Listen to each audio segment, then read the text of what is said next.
அப்போது போஜனம் அவர் தாகமாக இருக்கிறதாக சொல்லுகிறார், ஆனால் தண்ணீர் வாங்கி குடிக்கவில்லை. அது அந்த சீஷர்கள் ஊருக்குள்ளே சென்றிருக்கிறார்கள் போஜன பதார்த்தங்களை கொள்ளும்படிக்கு. போஜன பதார்த்தங்களை வாங்கி வந்து விடுகிறார்கள். இவர்கிட்டத்திலே ரவி போஜனம் பண்ணும் என்று சொல்லுகிறார்கள். அப்போது அவர் சொல்லுகிறார், நான் புசிப்பதற்கு நீங்கள் அறியாத ஒரு போஜனம் உண்டு அப்படின்னு வந்து சொல்றார். அப்படின்னா ஆண்டவராய் இயேசு கிறிஸ்து தாகம் ஏற்பட்டது, ஆனால் தண்ணீர் குடிக்கவில்லை. ஆண்டவராய் இயேசு கிறிஸ்துக்கு பசி ஏற்பட்டது, ஆனால் அவர் போஜனம் செய்தாரான்னு கேட்டால் அதுக்கு முக்கியத்துவம் கொடுக்கவில்லை.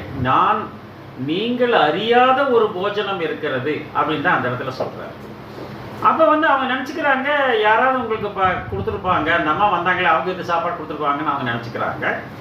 ஆனால் சொல்கிறார் அந்த இடத்துல சொல்லும்போது, அந்த யோவான் 4ஆம் அதிகாரம் 34ஆம் வசனத்தில், என் பிதாவின் சித்தத்தின்படி செய்து அவருடைய கிரியை முடிப்பதே என்னுடைய போஜனமாக இருக்கிறது என்று அவர் பேசுவதாக பார்க்கணும். அப்படின்னா இதில் எல்லாம் நம்ம பார்த்தோம்னா ஏதோ ஒரு மறைப்பொருள்களை வைத்தே தான் அங்கு எழுதப்பட்டிருக்கிறது அவர் பேசுகிறார் என்பதை நமக்கு ஒரு புரிதலை ஏற்படுத்துகிறார்.